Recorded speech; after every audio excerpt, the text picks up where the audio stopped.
नमस्कार मित्रांनो, मी Ramprasad Doiphode active education YouTube channel मध्ये आपलं सहर्ष स्वागत करत आहे। आपणासाठी एक महत्त्वाची मी बातमी घेऊन आलो आहे। आपण जर नवीन असाल तर नक्की माझा व्हिडिओ सुरुवातीपासून शेवटपर्यंत पहा। आपणास आवडल्यास लाईक, शेअर आणि सबस्क्राइब करा। डेली हंट्सवर आज हॅलो महाराष्ट्र या वृत्तपत्रातून EPFO कडून पेन्शनधारकांना मोठा दिलासा। आता लाईफ सर्टिफिकेट कधी सादर करता येणार। त्यानंतर या बातमीत असं म्हटलं आहे, नवी दिल्ली कर्मचारी भविष्य निर्वाह निधी संघटनेनं देशातील करोडो पेन्शनधारकांना मोठा दिलासा दिला आहे आणि पेन्शनधारकांसाठी लाईफ सर्टिफिकेट म्हणजे जीवन प्रमाणपत्र सादर करण्याचा दिलासा दिला आहे। पेन्शनधारकाला आपले लाईफ सर्टिफिकेट कधी सादर करू शकतात।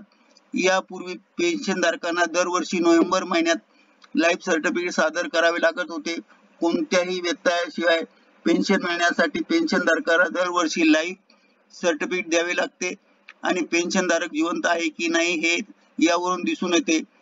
आता 1 वर्षाची व्हॅलिडिटी EPFO ने आपल्या अधिकृत ट्विटर हँडलवरून ट्विट करून माहिती दिली आहे की आपल्या ट्विटरमध्ये म्हटले आहे की EPS 95 चे पेन्शनधारक आता कधीही लाईफ सर्टिफिकेट सादर करू शकतात। ते सबमिशन तारखेपासून 1 वर्षासाठी व्हॅलिड असेल। म्हणजेच नोव्हेंबर महिन्यात पेन्शनधारकांना कोट्यावधी पेन्शनधारकांना लाईफ सर्टिफिकेट सादर करण्याच्या त्रासातून मुक्तता मिळणार आहे आणि EPF ची पॅन लिंक करून वाचता येईल आणि त्याकरता TDS लिंक कसे हे पाहावं लागेल आणि EPFO ने ग्राहकांना मोठी दिलासा दिला आहे आणि त्यामुळे घर बसल्या आता श्री आणि अलेक्सा प्रमाणे काम करेल आणि EPFO चे उगम ॲप आता आहे। तुम्ही येथे सादर करू शकता लाईफ सर्टिफिकेट किंवा पेन्शनधारक त्यांच्या जवळच्या कॉमन सर्व्हिस सेंटरला भेट देऊन लाईफ सर्टिफिकेट सादर करू शकतात। याशिवाय बँक पोस्टमध्ये जमा करता येईल।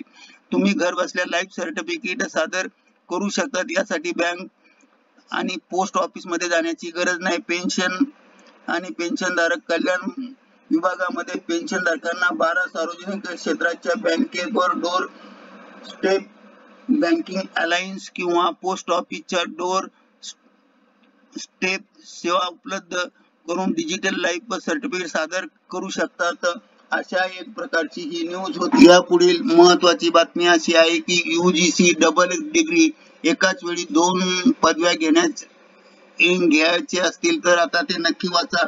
आता UGC ग्रँडनं विद्यार्थ्याला एकाच वेळेस विद्यापीठातून 2 पदव्याला प्रवेश घेण्यासाठी मुभा देण्यात आली आहे आणि त्यासाठी 4 वर्षापूर्वी अशोकला पत्रकारितेसाठी अभ्यास करताना समांतरास अरबी भाषेची पदवी कोर्स प्रवेश करायचा होता, पण प्रवेशासाठी त्यांना अनेक अडचणीला सामोरं जावं लागले। तर एका युनिव्हर्सिटीने एकाच वेळी 2 पूर्ण कोर्सेस करता येत नाही आणि हे कारण देऊन त्यांना प्रवेश काही दिला नाही। त्यात आणखी काही दोन्ही कोर्सच्या शिकवणी वेळ आणि एकच असल्यानं त्यांना अडचणी आल्या। 4 वर्षापूर्वी विद्यापीठ अनुदान आयोगाने UGC नियमांमध्ये सुद्धा काहीच असे होते की त्या नियमांतर्गत भारतात एका वेळी 2 कोर्स पूर्ण करण्याची परवानगी नव्हती आणि अखेर 4 वर्षानंतर का होईना अशोक सारख्या इतर विद्यार्थ्यांना ही अडचण आता दूर झाली आहे। भारतीय विद्यापीठ अनुदान आयोगाने पुढाकार घेऊन विद्यापीठातून अनुदान UGC ग्रँडने मंगळवारी जाहीर केले की भारतीय विद्यार्थ्याला आता एकाच वेळी 2 कोर्स पूर्ण करता येईल, मात्र त्यासाठी काही अटी असेल आणि त्या निर्णयासंबंधित प्रश्नाची उत्तरे जाणून घेऊन UGC अध्यक्ष M जगदीश कुमार यांनी चर्चा केली आणि काही ठराविक विषयामध्ये शक्य आहे आणि म्हणून UGC नियमानुसार विषयी निवडण्याचे सक्ती नाही। 2 पदवी अभ्यासक्रमात वेगळे जसे आहेत म्हणून मानवशास्त्र बरोबर शास्त्रकलेतील विषयी घेऊ शकतात। हे दोन्ही पूर्णवेळ अभ्यासक्रम असू शकतात। तुम्ही एकतर एकाच विद्यापीठातून पूर्ण करा किंवा वेगवेगळ्या कोणत्या विद्यापीठातून प्रवेश घेऊ शकता। प्रवेशाचे नियम, विद्यार्थ्याची पात्रता आणि वेळापत्रक हे विद्यापीठ स्तरावर ठरवले जात असल्याने 2 पदव्यांचा अभ्यासक्रम क्रमात कोणते विषय घ्यायचे ते ठरवावे. याचा अर्थ असा होतो की विद्यार्थ्यांना हवे ते असेल ते गणिताबरोबर इतिहास पदवी एकाच वेळेस मिळू शकते आणि म्हणून विद्यार्थी सर्व खुशीत झाले असून एक पर्याय त्यांच्या समोर असू शकतो. दोन्ही अभ्यासक्रम फिजिकल स्वरूपात मोडत असू शकतात.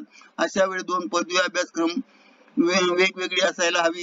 दुसरा पर्याय असा की कोर्स फिजिकल स्वरूपात असेल तर दुसरा ओपन आणि दुसरा दूरदर्शनातील असेल किंवा ऑनलाईन कोर्स असू शकेल. तिसरा पर्याय असा आहे की दोन्ही व्यवसायक्रम ऑफलाईन मधून असू शकतात. दोन्ही अभ्यासक्रम ओपन डिस्टन्स लर्निंग असू शकतात. या निर्णयाला महत्वपूर्ण दोन्ही अभ्यासक्रम एकाच स्तरावर असावेत म्हणजे दोन्ही अभ्यासक्रम पदवी असावे आणि पदव्युत्तर असावे. पण अचानक असा निर्णय का? जुलै 2020 मध्ये मोदी सरकारने नवीन शैक्षणिक धोरण आणलं आणि या प्रकारच्या धोरणात दस्तऐवज केले आणि याच सरकारने शालेय शिक्षणापासून ते उच्च शिक्षणापर्यंत असा दृष्टिकोन स्पष्ट केला की या धोरणानुसार विद्यार्थ्यांना हवे ते त्यांना वेगवेगळ्या विषयाचे एकाच वेळी अभ्यास करता येऊ शकतो आणि एकाच वेळी अनेक कौशल्य आत्मसात करू शकतात. अशा प्रवाहात सरकारने महत्वाचा वाटा उचलला आणि त्यामुळे विद्यार्थी सुखी झाले. उदाहरणार्थ बघायचे तर गणिताच्या विद्यार्थी डेटा सायन्सचा अभ्यास करू शकेल तर पत्रकारितेचा सुद्धा अभ्यास करू शकतो, भाषा विषयाचा सुद्धा करू शकतो. अशा नवीन शैक्षणिक धोरणाचा प्रस्ताव लक्षात घेऊन हा निर्णय घेण्यात आला. आता दुसरे कारण असे की भारतातील उच्च शिक्षणाची मागणी आणि पुरवठ्याची तफावत आहे. उच्च शैक्षणिक संस्थांमध्ये कॅम्पसमध्ये अर्ज करणाऱ्या विद्यार्थ्यांपैकी केवळ 3% विद्यार्थ्यांना प्रवेश असतो. अनेक विद्यापीठ विविध विषयाचे ऑनलाईन अभ्यासक्रम आणि ओपन दूरदर्शन चालवते. चांगले अभ्यासक्रम असूनही त्यात जागा रिक्त आहेत. इच्छा असूनही विद्यार्थी एकाच वेळी 2 अभ्यासक्रम पूर्ण घेता येत नव्हता आणि आता या निर्णयाची अंमलबजावणी कशी होणार यासाठी स्पष्टपणे असं म्हटलंय की 2022-23 या शैक्षणिक वर्षापासून या निर्णयाची अंमलबजावणी करण्यात आली असून मार्गदर्शक तत्व UGCने अधिकृत वेबसाईटवर प्रसिद्ध केले असून वैज्ञानिक संस्था आणि उच्च शिक्षणासाठी कौन्सिल देखील यात मान्यता आवश्यक आहे तर त्याची अंमलबजावणी होऊ शकते. ज्या संस्थांना वैज्ञानिक संस्थांचा विद्यापीठ प्रशासन या नियमाची अंमलबजावणीचा निर्णय नाही त्यांनी हा निर्णय घेण्याची सक्ती राहणार नाही. मात्र UGCने या निर्णयाची अंमलबजावणी व्हावी म्हणून विद्यापीठाला प्रोत्साहन मिळेल अशी व्यक्त केली आहे आणि मग त्यामुळे डिप्लोमा आणि अंडर ग्रॅज्युएट आणि पोस्ट ग्रॅज्युएट सुद्धा लागू होईल. ते PhD आणि MPhil साठी लाट लागू राहणार नाहीत. जर पहिल्या वर्षी 2 अभ्यासक्रमात प्रवेश घेतला असेल तर दुसऱ्या किंवा तिसऱ्या वर्षी त्यांना तो प्रवेश मिळू शकेल काय? होय, असे करायला हरकत नाही. नियमानुसार विद्यार्थ्याने 2 वेगळ्या विद्यापीठातून 2 अभ्यासक्रमही आता पूर्ण करता येईल. नव्या शैक्षणिक धोरणामुळे मल्टी एंट्री एक्झिट सिस्टीमची चर्चा झाली असल्याने या अभ्यासक्रमाला पहिल्या वर्षी प्रवेश घेतला असून दुसऱ्या अभ्यासक्रमाला दुसऱ्या वर्षी प्रवेश घेत आहे. या निर्णयातून दोन्ही पदव्या अभ्यासक्रमात एकाच वेळी सुरू होतात आणि त्या पूर्ण करण्याची सक्ती नाही आणि म्हणूनच अशा प्रकारची विद्यापीठाने आता मान्यता दिली आहे की कोणत्या विद्यार्थ्याला ऍट ए टाइम 2 पदव्या घेता येईल. ही महत्वाची न्यूज विद्यापीठ युनिव्हर्सिटी ग्रँट कमिशननं मान्य केली. ही बातमी आहे ती केंद्रीय बोर्ड CBSE परीक्षेच्या संदर्भातली बातमी आहे आणि CBSE ने घेतलेला निर्णय मी आपणास सांगत आहे. 10वी-12वी साठी यापुढे सत्र परीक्षा नाही. पुढील वर्षापासून बोर्डाची केवळ एकच परीक्षा. हा निर्णय CBS बोर्डाने घेतला आहे. CBS म्हणजे CBSE म्हणजे केंद्रीय माध्यमिक शिक्षा मंडळाने म्हणजे CBSE शैक्षणिक वर्ष 2022-23 च्या 10वी-12वीच्या परीक्षा पद्धतीत बदल केला आहे. यंदा कोरोनामुळे 10वी-12वीच्या परीक्षा 2 सत्रात घेण्यात आल्या होत्या. मात्र पुढील वर्षापासून 10वी आणि 12वीची सत्र परीक्षा लागू नसणार असे CBSE ने स्पष्ट केले. म्हणजे केंद्रीय माध्यमिक शिक्षण मंडळाने जाहीर केलं आणि सन 2022-23 पासून बोर्डाची परीक्षा वर्षाच्या शेवटी एकदाच घेतली जाणार आहे. CBSE बोर्डाप्रमाणे एक परीक्षा पद्धती पुन्हा आणण्याचा विचार करत आहे. कोरोनाच्या प्रादुर्भावामुळे यंदाच्या वार्षिक परीक्षा 2 सत्रात घेतल्या जात आहेत. डिसेंबरची पहिली सत्र परीक्षा घेण्यात आली. आता 26 एप्रिल पासून दुसरी परीक्षा ऑफलाईन पद्धतीने घेण्यात आली आहे। हा निर्णय CBSE म्हणजे केंद्रीय माध्यमिक शिक्षण मंडळाने घेतला असून हा सामना या वृत्तपत्रात ही न्यूज जाहीर झाली आहे। ती न्यूज आपणास सांगितली। आता आपण आणखी पुढील न्यूज कडे वळूया। कोरोनाने पुन्हा दिल्लीमध्ये शाळेच्या बाबतीत मोठा निर्णय घेण्याची वेळ आली आहे। म्हणजेच न्यूज अशा प्रकारची आहे, दिल्लीत पुन्हा कोरोनाने वाढवली डोकेदुखी, शाळाबाबत होणार मोठा निर्णय, अशा प्रकारची ही बातमी आहे। नवी दिल्ली इंडिया दर्पण वृत्तसेवा या वर्तमानपत्रातून प्रकाशित करण्यात आली। नवी दिल्लीमध्ये सध्या देशभरात बहुतांश राज्यांमध्ये कोरोनाचा प्रादुर्भाव अत्यंत कमी झाला असे दिसून येत आहे। तरी पुन्हा एकदा दिल्लीत NSR मधील वाढती कोरोना संख्या पुन्हा एकदा चिंतेचे कारण बनली आहे। कोविड विषयीचे सर्व लेटेस्ट अपडेट आता वाचा। दिल्लीत दिवसभरात 299 बाधित रुग्ण आढळले। यावर दिल्लीचे उपमुख्यमंत्री व माननीय शिक्षण मंत्री मनीष सिसोदिया यांनी दिल्लीतील शाळांवर लक्ष ठेवून असल्याचे म्हटले आहे। सरकार याबाबत मार्गदर्शक तत्व जारी करेल। दिल्लीत एका शाळेत मोठ्या संख्येने कोरोनाची बाधित मुले आढळून आली आहे, पण काळजी करण्याचे कारण नाही असे सिसोदिया शिक्षण मंत्री यांनी म्हटले आहे। हॉस्पिटलमध्ये भरती होणाऱ्या रुग्णांचे प्रमाण कमी आहे, हे ओमिक्रॉन सारखे आहेत, तरीही आम्ही निरीक्षण करत आहोत असे शिक्षण मंत्री सिसोदिया यांनी म्हटले आहे। ते पुढे म्हणाले की आम्हाला काही शाळांकडून अहवाल प्राप्त झाला आहे, काही पालकांनी आम्हाला कळवले आहेत की त्यांच्या मुलांना कोविडची लागण झाली आहे। शाळांसाठी लवकरात लवकर मार्गदर्शक तत्त्वे जारी करण्याचा निर्णय शिक्षण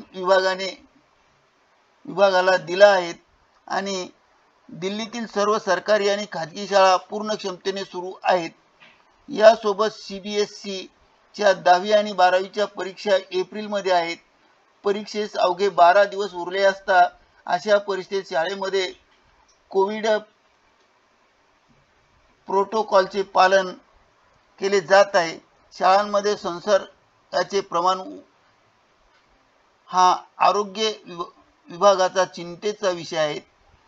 तसेच कालकाजीचे आमदार आतिश म्हणाले की विद्यार्थी आणि शिक्षकांना संसर्गजन्य होत असल्याच्या बातम्या आम्हाला मिळाल्या आहेत, त्यामुळे आम्ही परिस्थितीचे काळजीपूर्वक मूल्यमापन करत आहे। मात्र त्यांनी कोणत्याही शाळेचे नाव उघड केले नाही। सध्याच्या परिस्थितीत पालक आणि शिक्षकांचा चिंतेचा विषय आणि त्या विद्यार्थ्यांबद्दल आहे, विशेषतः प्राथमिक विद्यार्थ्यांना ज्यांना लस मिळाली नाही। दिल्ली NCR मध्ये कोविडची प्रकरणे वाढत आहे। आरोग्य विभागाने बुधवारी नोएडा आणि गाझियाबाद मधील शाळेमधून आणखी 12 कोविड प्रकरणाची पुष्टी केली आहे। यानंतर NSR मध्ये गेल्या 72 तासांमध्ये कोरोनाबाधित विद्यार्थी आणि शिक्षकांची संख्या 35च्या आसपास पोहोचली आहे। सलग 4 दिवस सुट्टीनंतर सोमवार शाळा सुरू होणार। कोरोनाची वाढती प्रकरणे पाहता शाळांमध्ये मास्क वापरणे अनिवार्य आहे। याशिवाय सार्वजनिक वाहतूक, शाळा, महाविद्यालय, सिनेमागृह यामध्ये मास्क अनिवार्य करण्यात यावे अशी दिल्लीत भाजपने मागणी केली आहे। आणि अशा प्रकारची एक दिल्लीत कोरोनाची संख्या वाढत आहे आणि शाळेच्या बाबतीत पुन्हा निर्णय घेण्याची वेळ आली आहे, अशा प्रकारची ही बातमी आहे। या पुढील आणखी एक बातमी आपण पाहणार आहोत। नमस्कार, आता एक नवीन बातमी मी तुम्हाला सांगत आहे। जिल्हा परिषद शाळांच्या वीज बिलाची अर्थसंकल्पात तरतूद केली आहे असे अजितदादा पवार यांनी मान्य केले आहे आणि त्यांनी स्पष्टपणे मंत्रिमंडळाच्या बैठकीमध्ये असे सांगितले आहे आणि ते दैनिक स्थैर्य या पेपरला आले असून दिनांक 14 एप्रिल 2022 मध्ये मुंबई आणि जिल्हा परिषदेच्या शाळांसाठी वर्षाकाठी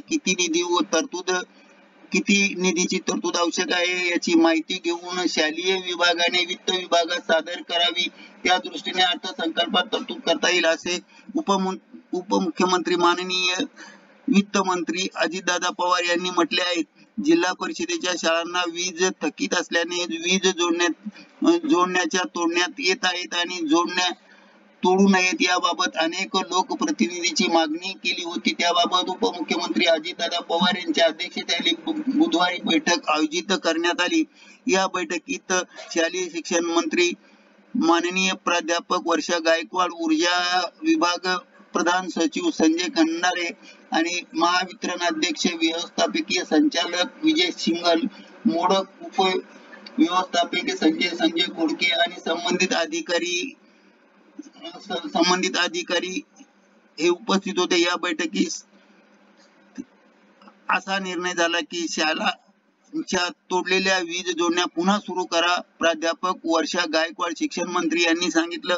शालेय शिक्षण मंत्री प्राध्यापक वर्षा गायकवाड म्हणाले की सध्या अनेक शाळांमध्ये विद्यार्थ्यांची परीक्षा सुरू आहे. त्याचबरोबर उन्हाळ्याचे दिवस असल्याने शाळांमध्ये वीज पुरवठा असणे अत्यंत गरजेचे आहे. शालेय शिक्षण विभागाने वीज तोडलेल्या शाळांच्या बिलापोटी 14 कोटी 18 लाख रुपये महावितरण आज भरणार आहेत. म्हणजे मंत्रिमंडळ एवढे पैसे महावितरण मंडळाला देणार आहे. त्यामुळे महावितरणाने आजच सर्व जोडण्या सुरू कराव्यात. वीज दराबद्दल वीज नियामक आयोगाने शाळांकडे जी वर्गवारी केली आहे त्या वर्गवारीनुसार वीज जोडल्या आहेत किंवा नाही याची तपासणी करून महावितरण क्षेत्रीय अधिकाऱ्यांनी खात्री करून घ्यावी. अन्यथा तसा बदल करून शाळांना वीज देयक नियमित आयोगाने शाळांकडे जी वर्गवारी केली त्याप्रमाणे ती वीज जोडली की नाही याची तपासणी करून घेतल्यानंतर महावितरण क्षेत्रीय अधिकाऱ्यांची खात्री करून घ्यावी. अन्यथा तसा बदल राज्यात शाळांनी वीज देयके द्यावीत असे प्राध्यापक गायकवाड यांनी सांगितले. राज्यात जिल्हा परिषदेच्या एकूण 60,801 शाळा असून 56,235 शाळांची वीज जोडणी झाली आहे. तर वीज जोडणी नसलेल्या शाळा 4,566 आहे आणि 6,682 शाळांची वीज तोडणी ही तात्पुरत्या स्वरूपात केली असून 14,148 शाळांची जोडणी कायमस्वरूपी तोडण्यात आली. याबाबतची माहिती यावेळी देण्यात आली. धन्यवाद. आपणास माझे व्हिडिओ आवडले असल्यास सुरुवातीपासून शेवटपर्यंत पाहिले असल्यास लाईक, शेअर आणि सबस्क्राईब करा. सबस्क्राईबच्या बाजूला बेल आयकॉन असेल, बेल आयकॉनला क्लिक करा आणि त्यानंतर ऑल ऑप्शनवर क्लिक करा. त्यामुळे माझ्या नव्या व्हिडिओच्या नोटिफिकेशन तुम्हाला मिळत राहतील. धन्यवाद. जय हिंद, जय भारत, जय महाराष्ट्र.